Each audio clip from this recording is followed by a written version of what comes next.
Well, everyone, thank you again so much for joining us. I'm really excited to have with us this really dynamic presentation tonight. And I think it's really well timed for as families and parents are gearing back and as their children have gone back into schools, there's a lot of questions about what comes next. And I think post-secondary education is always something that should be talked about more within the disability community. So with us today, we have Karen Oosterhuis from Achieva. She is going to start us off here with a presentation. Then we have Grace Peroso. She is a parent. And we have Steve Taglang, who's also a parent. Both Grace and Steve had children who went through the post-secondary education programs and who have really had life learned experience from that.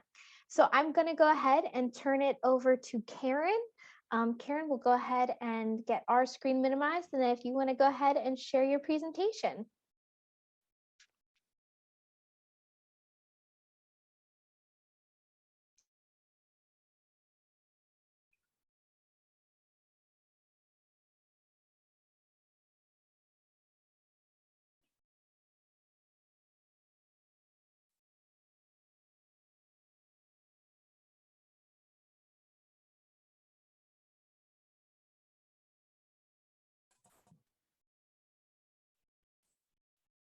Hey, good evening, everyone. I'm Karen Oosterhuis. As Katie mentioned, an advocate from Achieva, the ARC of Greater Pittsburgh, and I'm happy to be with you this evening talking to you about planning for college for students with intellectual disabilities. I think, certainly those of you who have joined the call know that college and career readiness is critical for our youth, and college is an increasingly popular option for students of all abilities. This is a list of the programs, the inclusive college programs in Pennsylvania. There are about a dozen of them. And these programs provide an individualized approach to college. They are 2 or 4-year programs, and students participate fully in the life of the college, including academic life, although these are not necessarily degree-seeking programs. Instead, the students are afforded some sort of certificate of completion or another non-degree certificate that maybe provides additional skill building for employment. So these programs are aimed at students who have either traditionally not been able to meet the standard admissions criteria for college or who require significant support in order to be successful in college. Now, I'm not going to read all of the information on this slide, but since I know they'll be distributed, I always like to put it in here.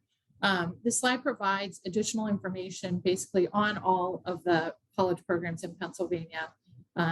So you'll see it lists whether these are 2 or 4-year programs and who the contact person is at each of these institutions. So certainly if you have questions about a specific program or want more information about a specific program, I would encourage you to reach out directly to the people listed here.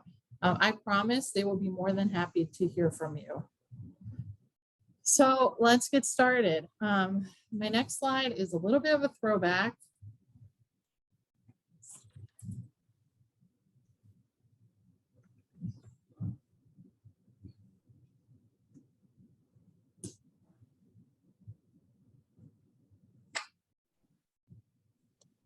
Karen, I don't think the sound is coming through. Yeah, I think that was a little light. It's so I'll talk you through it. So it's been about 50 years since this now sort of classic film scene where young Benjamin Braddock, who is played by Dustin Hoffman, is provided maybe one of the most famously misguided pieces of career advice ever delivered. This scene is a cocktail party that his parents have thrown for his graduation from college. And a friend of his parents takes him aside and says he has one word of advice for him, and that word is plastics. And in the film, plastics is understood to mean a cheap, disposable, meaningless way of life that has, no interest to young Dustin Hoffman, who's just starting his career. Who wants to spend 40 years in a cubicle working with plastics, right? But, too often we've attempted to pigeonhole students with disabilities in a similar way, giving them the same misguided advice and trying to funnel them into low-level positions made up of repetitive tasks and really, denying them the opportunity to pursue their dreams. So, while we have long acknowledged college as the gateway to employment, it's also the gateway to meaningful employment. And that remains true for students with intellectual disabilities as well.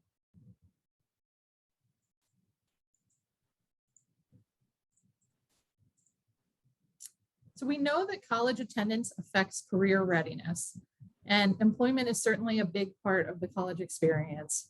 So according to Think College, which is a think tank that studies these intellectual disability programs, youth with intellectual disabilities who participated in a college program and combined that with vocational rehabilitation had a 73% higher income than those who received only vocational rehabilitation services. And nearly 80% of students participating in college programs were paid at or above the minimum wage.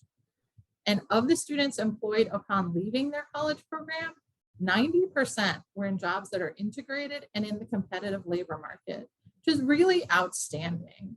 Of course, the benefits of college experience reach beyond employment. There are equally valuable experiences to be gained, and I'd like for us to hear from some current students.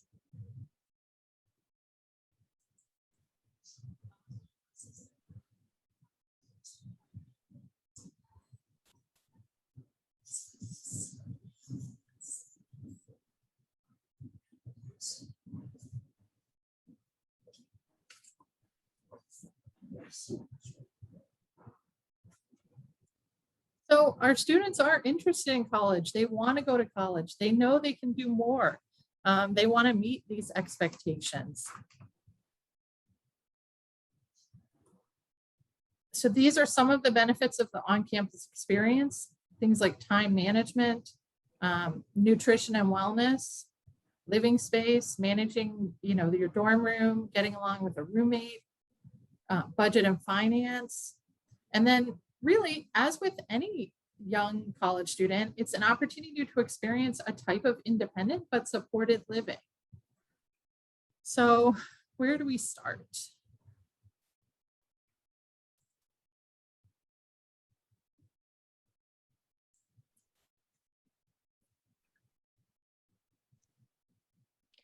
Karen, the sound isn't coming through on that one either.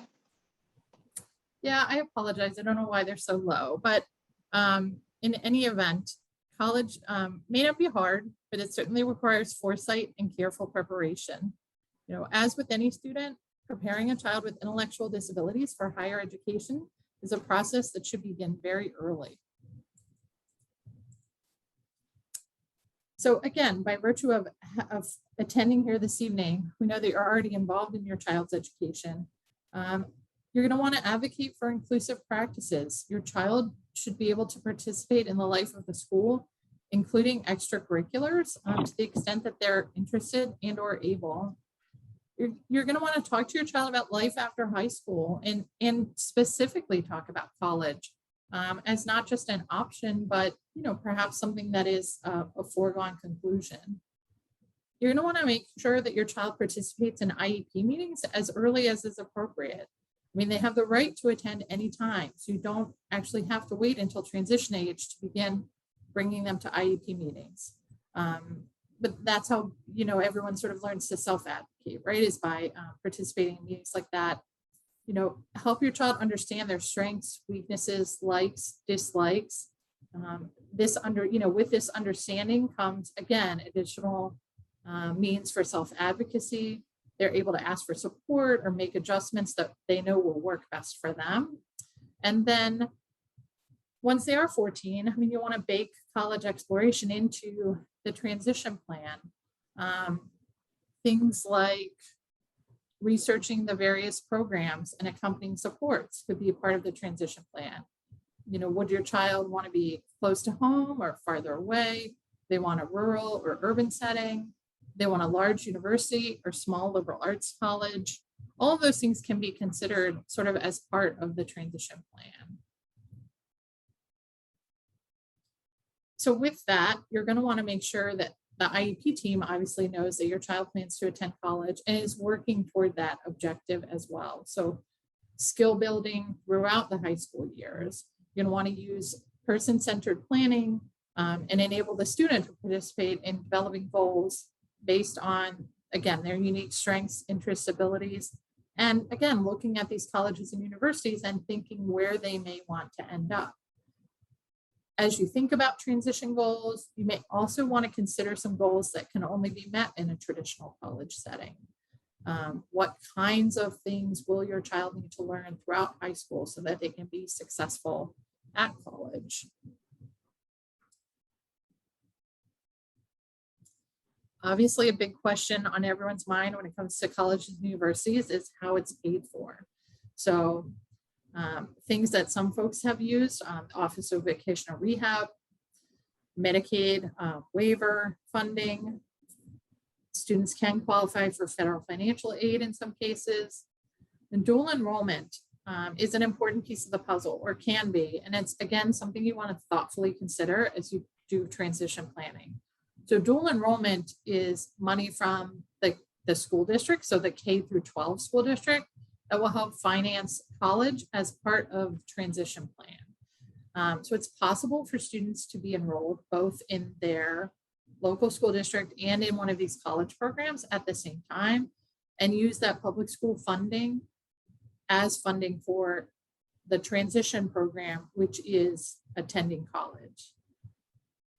Secondary resources to be considered: your child may receive Social Security. There are some scholarships that target students with intellectual disabilities.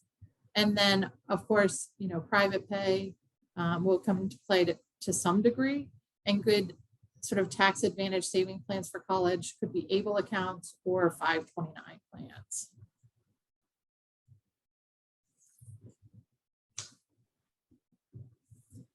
Now, some waiver funding, particularly the home and community habilitation waiver, if your student has that, it provides funding for living on campus. So really it provides money for independent living. So it could provide funding for safety on campus. Is your student comfortable navigating the campus independently, or do they need some supports for that?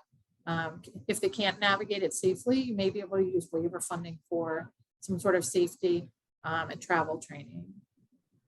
Do they need advice or instruction on laundry and dorm room upkeep? I mean, I don't actually know any student 18 to 22 who couldn't use a little more supervision and instruction with laundry and dorm room upkeep. Are they successful with their time management? That's again a big one for most college students.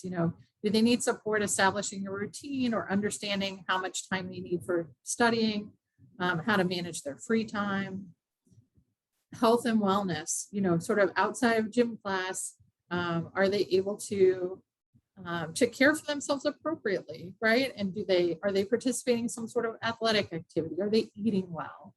Again, accessibility, travel training, assistance in navigating campus, support systems. Do they need some sort of one-on-one support? Do they need a peer mentor, some sort of companion? And then again, the financial piece, if they're living away from home and they're responsible for their own money, are they able to budget that? Do they understand how to make it last? Do they understand how to secure it, who to share it with, who not to share it with, things like that. So Achieva's college planning program is here to help. We can provide information about some of the college-focused transition goals I alluded to, skill building recommendations specific to the college experience, information and recommendations about dual enrollment. So again, that's where you're enrolled in your local school district still, but also enrolled in college. Achieva's college planning team can help you collaborate with the IEP team and provide support for the implementation of the transition plan. Really, this is sort of a new concept for a lot of transition coordinators, and we're happy to share the information we have with those folks as well to sort of smooth the path for you or your student. We can also provide information about some of the existing programs I put up before. Happy to make introductions to program directors and admissions teams, then connections with current families and students with intellectual disabilities attending college. You're going to hear from a few panels tonight. And then again, the financial piece and helping to find resources to pay for college. We'll see how we do with the sound on this video, but I will say, no one makes the case for college better than the students themselves. So I'll leave you with some additional thoughts. And then my final slides are Achieva's own planning for college website. And then the last slide is my contact information. So I'll leave you with this video, but I'd be happy to hear from you. Tonight, feel free to throw questions in the chat, obviously. But if you'd like to talk offline, feel free to email me or call. I'm happy to provide whatever information I can. So I will play this video, and I thank you all for being such a great audience tonight.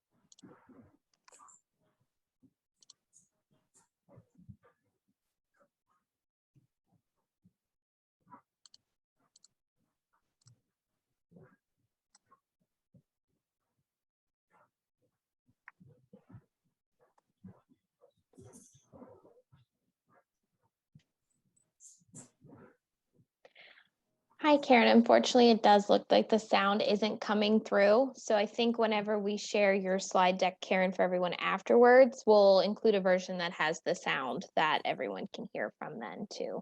Okay. Because I think the voices that you do have in that video are powerful.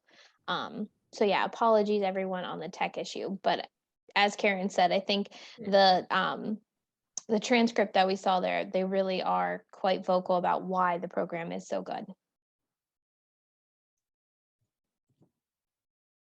So again, here are the resources and then my information. Thanks so much. Thank you so much, Karen, for that presentation. Now we're going to go ahead and move to Grace, who's going to talk about her family and her son Bruno's journey into post-secondary. Good evening, everyone. Can you hear me?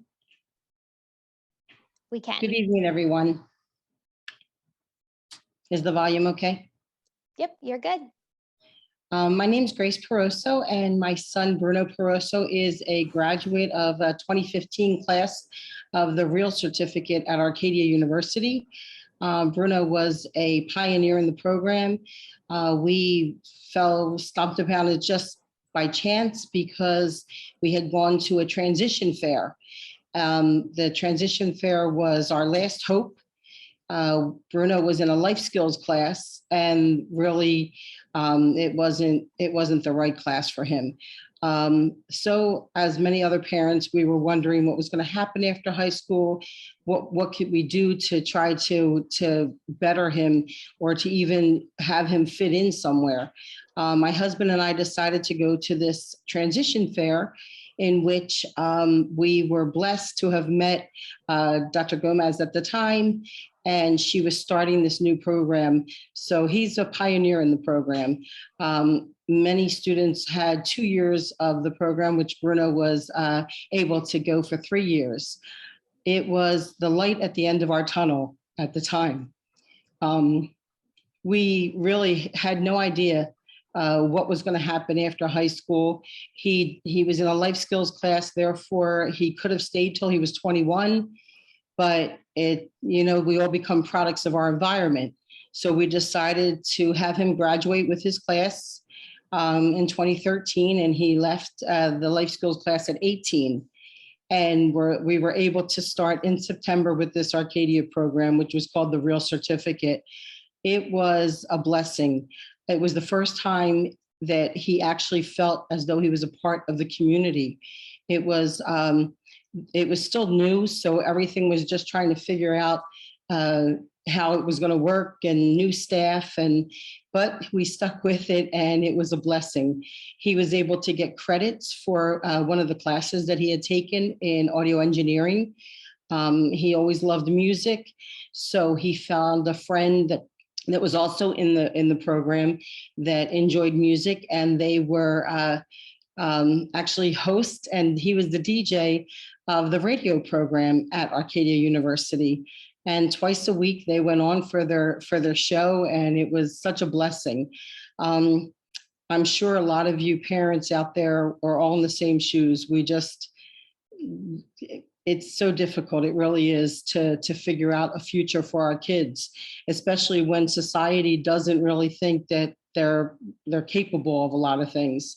And then coming from a class of being in a life skills class, and then finally being able to be free and walk around a campus and have friends, and they had mentors. The program was really, really positive for him.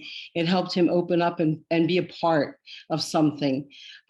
Presently, Bruno is DJing with his friend. So we had met during our experience there. We had met the Dream Partnership Program, which is an incredible program. And for the last 5 years, we've been with them doing events, and also we've been to a lot of their conferences that they've had. So I've had the wonderful experiences of seeing some of these students that start in their program, and now after they graduated, just to see they blossom. I can see the confidence that they've built in these programs, and all of us parents too. I can talk to Steve too, that we're just overjoyed just to have our kids feel as though they're a part of something. So we do have a few programs in the area close to our house. Thank God we're in Montgomery County, so it's close to Philadelphia. And there's a Temple program that's also an incredible program. Now I just saw the Gwinnett Mercy, that's around the corner from us. I didn't even know about that one. That must be a new one. But we were familiar with the Penn State and the Slippery Rock and everyone, because through the years, we've been having meetings with the Dream Partnerships, and we've been to a lot of programs, and we've actually DJ'd for them. We also DJ'd for them 2 weeks ago. So Bruno and Nigel is his partner. They had met at the Arcadia program. They saw that there was this interest, both in having interest in music, and they were exposed to this. Would have ever happened before? No. So it really worked out because they're self-employed. Bruno also works with our family.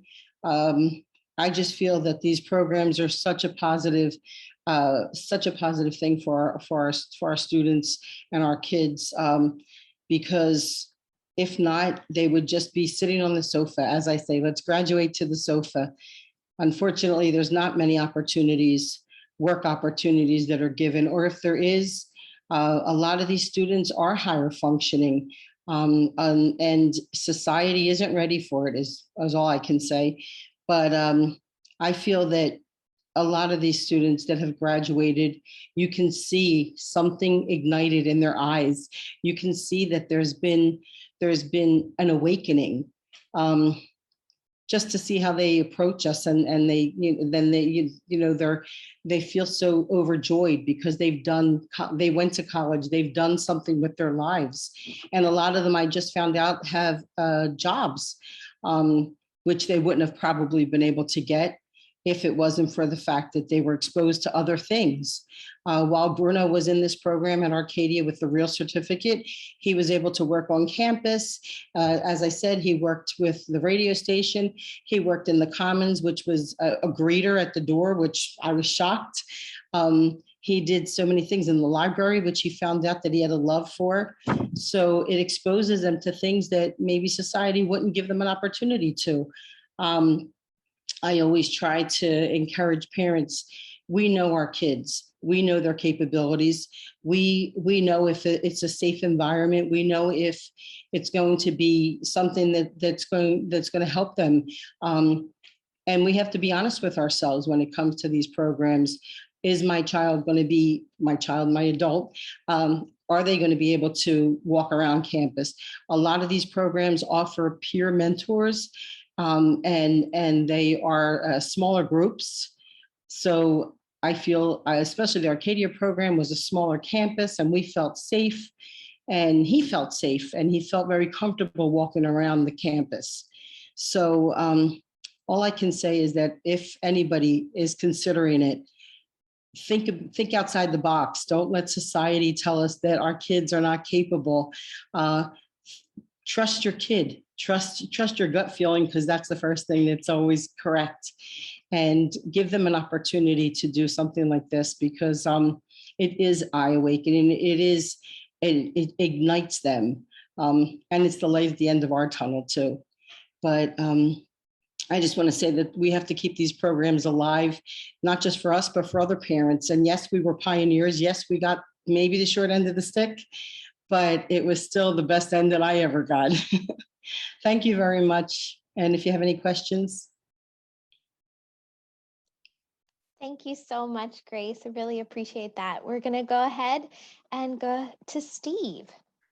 All right. Thank you, Grace. Thank you, Katie. Can you hear me? Yes. We can. Okay. Thank you. My name is Steve Taglang. I'm Sarah's dad. Sarah graduated high school at 19, 2010, I think it was, 2012, 2010, 2012. Had 2 additional years of tech school in horticulture, and then spent a year or 2 with a Sea Park work program where she was in retail and part of a sheltered workshop. And she was, she was always a bubbly, happy kid. When she was in school, mostly it was mainstreamed. Some math and reading was part of. She was in the special ed classes, learning support, and our whole family went to college. Her sister was at college part of the time she was in school. Her cousins, or most of them are younger, were all starting to go to college, and she basically was looking around, going and thinking, and saying at times, well, can I go? Then these programs started to develop, and we were with the Dream Partnership. I mean, early on, some of the research, we were sitting in focus groups when she was a little kid without really much thought that this was a possibility. But as it turns out, it was a possibility. Sarah was in 2 of the programs. She was in the first full class at Millersville, and that was a 2-year program at the time. And then also Sarah was in 2 years at Penn State after that, so a full 4 years worth of college. And we still have a video of her opening up her Millersville acceptance letter, and it's just a happy thing to see her jumping around the living room. But Sarah's concern was the concern of any young kid going off to college. I mean, the usual things. You're living away from home. How am I going to live in a dorm? How am I going to like my roommates? Our class is going to be an impact. Our class is going to be difficult. Parents' perspective, all the same things we had with daughter number 1, with Sarah, with daughter number 2. Could she be successful in class? Could she keep up? Would she make friends? Boys, just boys. We're not going to go there. And then again, plus with her learning disabilities, would she be able to make friends? Would she keep on her meds? Would she get lost on campus? I mean, in 1978, I got lost at Penn State for a year or 2, but I mean, physically, would she find her way around? And then would she be able to, as Kristen mentioned, would she be able to just take care of herself, the basic, shower, hair, do the dishes, the whole 9 yards? And so she went off to college and lived in a dorm. And 2 weeks ago was the Dream Partnership fundraising event, and Sarah was one of the speakers. And to use her own words, I didn't get along with all my roommates, but I'm still friends with some of them. And so she had her first dorm was 8 girls. Everybody had their own separate room, but they shared shared bathrooms and a common area. And it worked out, better than I thought. She made it through that year, made it through the next year where the dorms are upgraded a lot since I went to school. I mean, it was, you shared a bathroom and you had your own separate room, and the rooms were nice. But she lived in a dorm. She had classes that challenged her. Some of them were regular class. I want to say regular class. Others were specifically tailored for the program at Millersville. Uh, and she played club soccer there. She was part of the equestrian team. She was a water boy for the girls basketball team. She had a much more college experience at Millersville than I had in 4 years at Penn State. She enjoyed the heck out of college. Millersville at the time was a 2-year program, so at the end of 2 years, and my wife's concerns with jobs, and when you go to college to get a job, okay. So we went 2 more years at Penn State Harrisburg, which had just started a program there. My wife's family, my family, we're all Penn Staters. So Sarah was the only one of my children to go to Penn State, so therefore she's my favorite. Again, she lived for the first year she commuted. Harrisburg campus is a commuter campus. That would make sense. The second year she was there, she lived in an apartment on campus, cooking for herself, getting along or not getting along with her 3 roommates. It was an interesting experience from the whole college type thing. And by the last 2 years, a lot of it was the same. You weren't concerned about Sarah, the child with intellectual disabilities. You were concerned about Sarah, the college student. And so it was a good experience. And looking at my notes again, she got more out of her college experience than I got out of mine. She was a manager for the soccer team for 2 years, got to travel with the soccer team, Penn State girls soccer team. She has an athlete's book bag hanging now in our garage. But that's for Penn Staters or Penn State people, you know what I'm talking about. That's the thing that the team carries around with them. And also Thon, she participated, and she wasn't a dancer for Harrisburg at Thon. She was part of the morale committee in raising funds. And her both years, but her second year in particular, she spent that's her second year. She spent, as she said in her talk a couple weeks ago, she was awake for 40 of the 46 hours. They went up, they slept on floors, they slept at the hotels, they provided morale for the Thon. They raised a lot of money, and she made a lot of friends. She also, it's kind of interesting, these kids influence people that they don't even understand, or they don't know. One of the girls on the Thon committee that Sarah was with for 2 years ended up being a peer mentor as part of the program at Penn State. So it's kind of interesting. And these programs, they're all different. Some better than others, but I don't know it all depends on what's good for your child or for the specific student. And the one thing that at coming out of all this is that they attempted to find jobs for Sarah. At the end of it was either Millersville or Penn State. They got hooked up with one of the job people, and they ended up, okay, we're going to try to get you in at Hershey.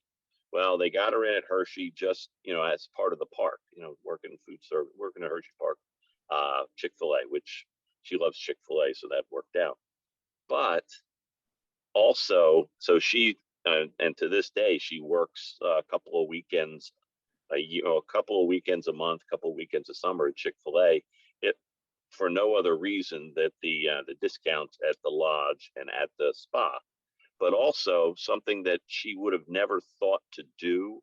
She would do administrative work for different on campus at Millersville.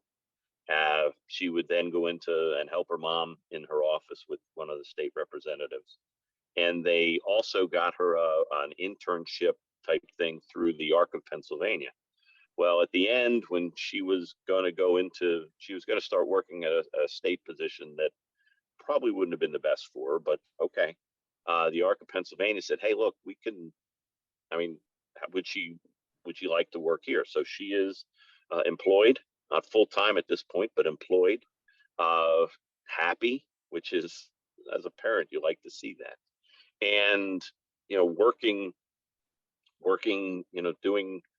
doing what people do in this society. I mean, she's getting up every day, going to work, and it's something that working in an office, as she said it, that as she said in her presentation a couple of weeks ago, the college programs opened up opportunities for her that she would have never thought of or seen had she been not in a college program.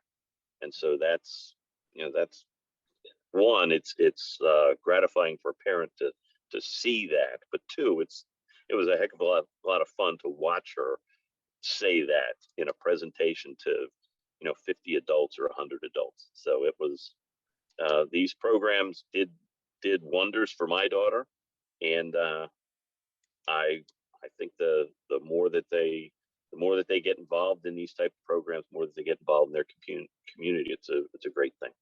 So Katie, I'll turn it over to you, and any questions, I'll mute myself. Thank you so much, Steve, for that. And thank you again, Grace and Karen. And I can't be remiss in saying we are very lucky here at the Arc of Pennsylvania to have Sarah as a colleague of mine, and I get to work with her every day. So she really does make our office so dynamic. So what I'm going to go ahead and do, everyone, is we're going to open up the question and answer portion of this. While I wait to see if any more questions come into the chat, I'm going to put up the first question that came in through the Q&A. So Karen, Steve, or Grace, whichever one of you wants to answer this. It was, can you comment on accepting a diploma from high school and how that affects your eligibility for programs and funding?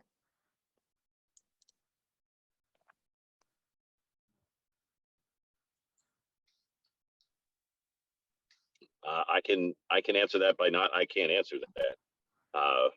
We graduated in 2010 with her peer group, with her class, and actually because of the way it worked, she was in Cumberland Valley had like 800 kids when they graduated, and she was in the top half or the top, in just because she took some classes and she was in learning support on some classes. But as far as these programs go, I don't know if having a high school diploma was a requirement or not. Thank you, Steve. Sherry Landis did reply that I think this answer is also very good, and so did Karen, is each program eligibility requirements have different tuition structures, so you want to contact the program directly. And then Karen here also provided a answer to this question is, once you accept a diploma, your K through 12 school district is no longer responsible for providing a free and appropriate public education, or FAPE.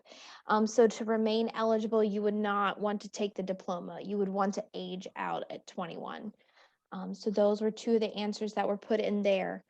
Again, while we wait see if any more questions come in through the chat, I'm going to actually go ahead and read some of the previous questions that came in, read Karen's answers, but then Steve and Grace, if you guys also have any input, please give it. That way, if someone isn't able to read the chat here, they still know what some of the questions were.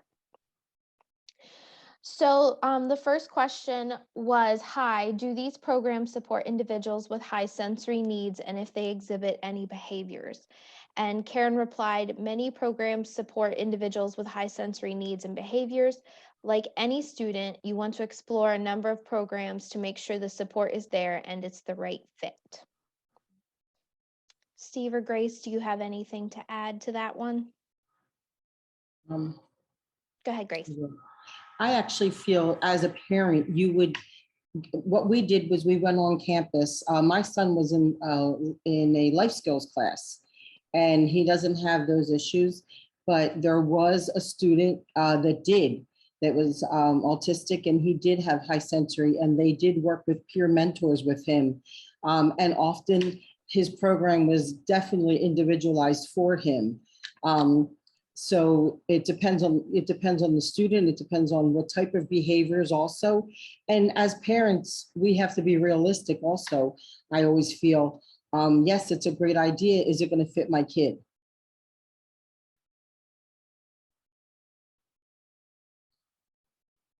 Alrighty, the next question that came in was, do school districts fight the dual enrollment? What are the best strategies to get them to fund college? And Karen said, school districts do sometimes fight dual enrollment. It's best to try to get it in the transition plan as early as possible.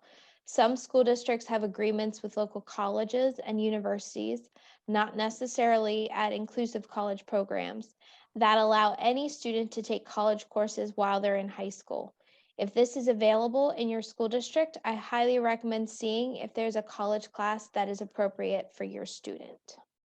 Yeah, Katie, if I can just add to that a little bit. I actually had a student who, their college happened, or their high school happened to have an arrangement with the local college where students could take college classes. And obviously most of these students doing this were sort of advanced or gifted, but she was taking like an early childhood education class. And so by virtue of already sort of being in college and proving that she could do it, and it was worthwhile for her, then her transition goals began to reflect this early childhood interest and her skill building around that. And so the whole thing sort of fell together in a really nice way. And that, and when she took it, when she decided to take this class, she was just pursuing her passion. And, isn't that a really nice thing to think about, the way that it just reflected her interest, and then she built the skill, and she was able to use that as part of her transition planning. So, I mean, that fell together very nicely. It's not always going to unfold that way, but certainly if your child has the ability to take college classes while they're in high school, they can get that as part of the IEP. Again, they're entitled to anything that any other high school student is participating in.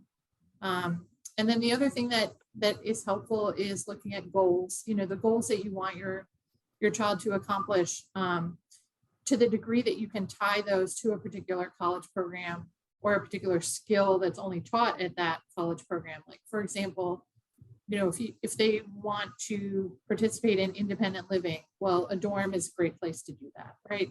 But, living at home and participating in the local school district's transition program may not be a great way to do that. So then you want to put this independent living goal in the IEP. So things like that. And if people want more specifics, or if you have questions about your own child or your IEP, please be in touch, and I'm happy to tailor suggestions to you. Thank you, Karen. Yes, Grace. I'm sorry, I have a question.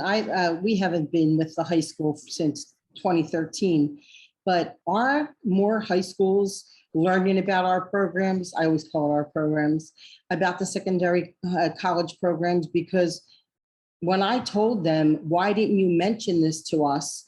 When I mentioned to the school district, why is this a big secret? As a parent of a child with special needs, everything's a big secret. You can beg for help and nobody has an answer for you. I know that it's gotten a little better, but I still keep in touch with some of the parents that are so gung-ho that go into high school and say, well, I'm going to do this. And then guess what? It's not like that. But do you feel, Karen, that there are more high schools that are becoming more aware of secondary programs for our kids? I hope so. It's certainly a slow process, but part of what we're doing at Achieva is also educating those folks. So we did a letter writing campaign to transition coordinators over the summer.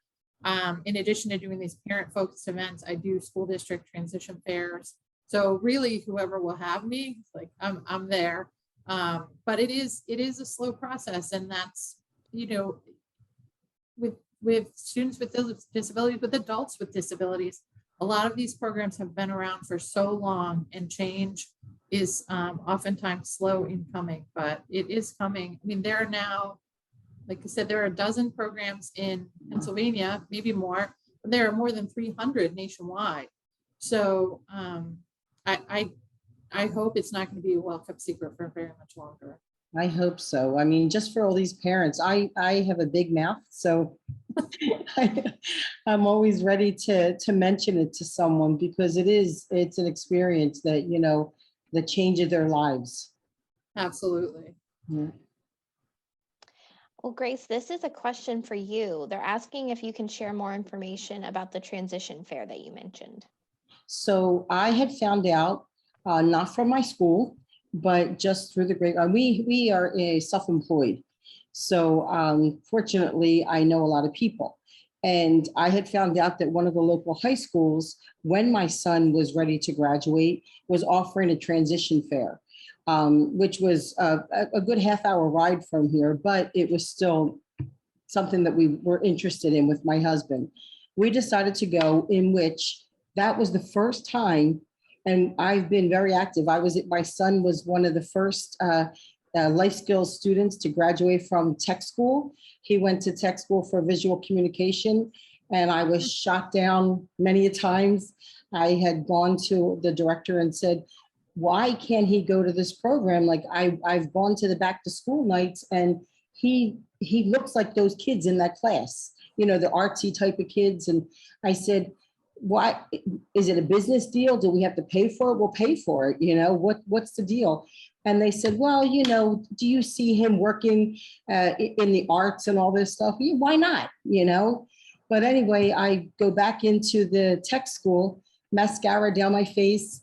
And I said, my son would do a great job here. Can he, is there any way that we can get in here? So Bruno was the first one to graduate in a life skills class from the tech school in visual communication class with an 86. So that's awesome. It's been a struggle. It really has been. But we went to this transition fair, and I started hearing words about waivers, and I started hearing things because he had lack of oxygen. So he doesn't fit that. He's not autistic. He's not this. He's not that. So it's really a whole does not apply kid, I always called him, right? So we went to the fair and we heard about the Temple program. But this other thing that, if in order for him to go to Temple, I said, a Temple program, what's it involve and everything? And we met everyone and we saw the paperwork, and it kept coming up that he can't be admitted unless he had a waiver. And I'm like, well, we don't have a waiver. Where do I get one? How do I go about getting this done? And then we walked around other programs, but it was the only other program was Arcadia. So Arcadia is, by the grace of God, 5 minutes from my house. And as I was walking out, I said, I was accepted to Beaver College at the time it was called. And I said, I would love a program like that. It was a new program. So we took the pamphlet, we spoke to the director, and we said he has no behavioral problem. We are thinking about having him graduate at 18 because he's becoming a product of his environment. It is what it is, it's unfortunately the programs that are out there in schools, they're limited because of the fact of health, because of the fact of the one teacher with some aides to help her. How can you take care of everybody's needs? And the biggest factor is the new kids that are coming out of high school now that do have disabilities are a lot higher functioning than some of the ones prior. These kids that are coming out, they all need jobs. And we found the Arcadia program through them. And like I said, if Bruno was a pioneer, we went through the whole beginning, let's say more or less, let's say a new business, but it was still a positive thing for him. But it's important as parents, especially if your kids, I'm talking to all the parents out there, if your kids are in high school and start young, we wind up getting advocates that she didn't even stick up for us, $220 an hour. We wind up getting all just to try to do something that seemed like it was the right thing to do. And don't tell me that he can't go in photography class because it doesn't fit his schedule. What schedule is that? The kid's not going to be an accountant. He doesn't need math, that type of math. I have to tell this very short story. One time, my kid came home and he had a full beard, and he comes home with his worksheet that had a tooth fairy on it, a tooth fairy. And that was his homework that night, to fill out this paperwork. It is what it is, and we thank God every day. Steve's laughing because you know me. But please be involved. It's the babysitting service is going to be over. Once those kids graduated at 21, a lot of these parents, and I've seen them that thought that they're in school and they're, they have the babysitting service. Once it's over, you have to figure out, is your kid going to graduate to the sofa, or are you going to get into one of these programs where they're going to continue to just bloom? Thank you, Grace. We do have a few more questions that have come in. So the first one is, if you graduated with your age group, transition to one of these programs, and it doesn't work out, can you go back to high school until 21? Yeah, I mean, I would say you can revisit the IEP every year, just as if you were in K through 12. So I don't see why you wouldn't. Nothing is in stone for multiple years. Well, I think their question is more, are they able to go back to high school after 21?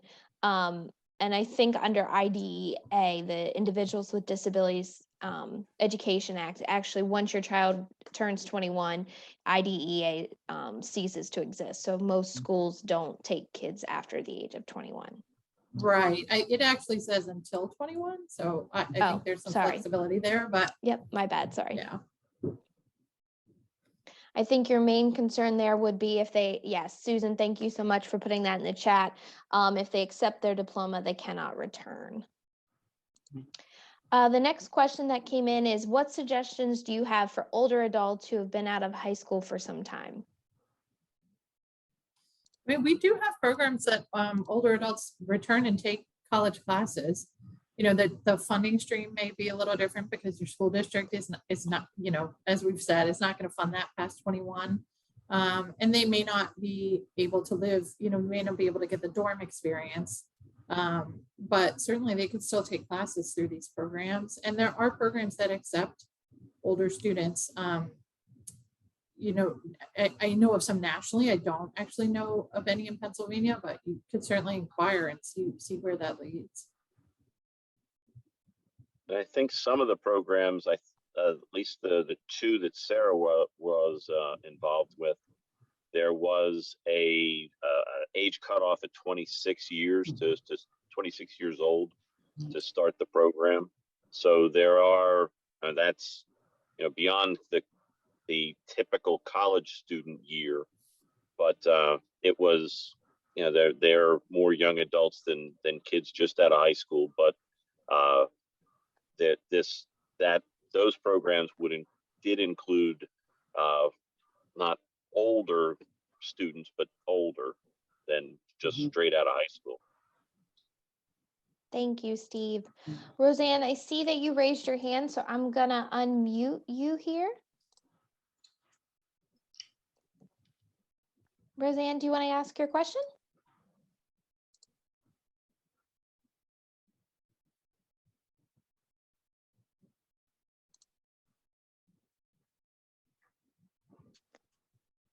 Roseanne, it looks like we're having some difficulty getting you connected to do the audio. So if you want to type in your answer, either into the chat or the Q&A, and by answer, I'm sorry, I mean the question, we will get that answered here. Can you hear me now? Oh, we can. Go ahead, Okay, Roseanne. sorry about that.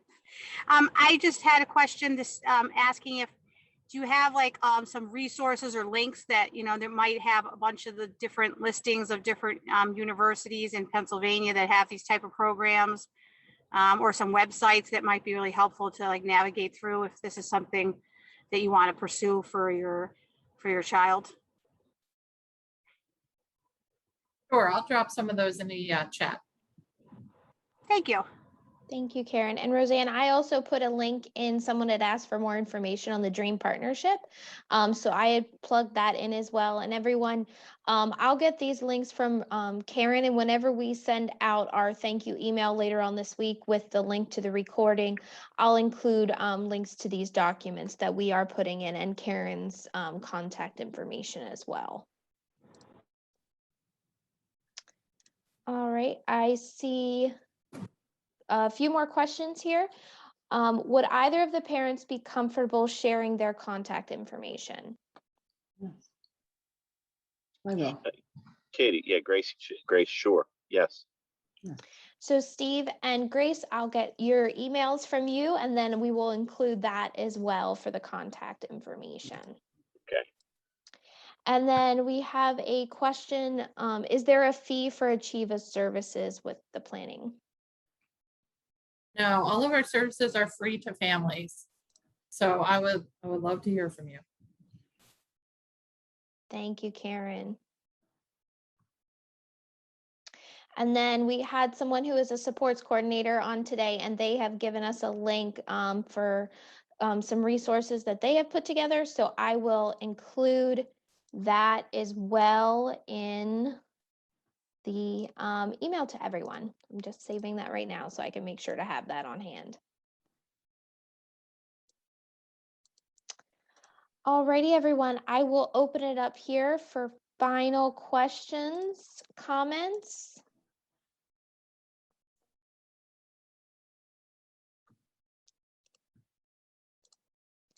Well, everyone, thank you so much here for joining us tonight. Thank you to Karen, Steve, and Grace for this great presentation. It was very helpful. We appreciate all the parents and educators, supports coordinators, families, everyone who attended here tonight. We really had a diverse group. Just as a reminder, this was recorded, so we will send that out later on this week once we post it on our social media pages, and we'll include the links and the contact information for our 3 panelists. Everyone, thank you so much and have a great rest of your night. Thank you. Thank you, Katie. Thanks Thank for you, having Grace. me. Thank you.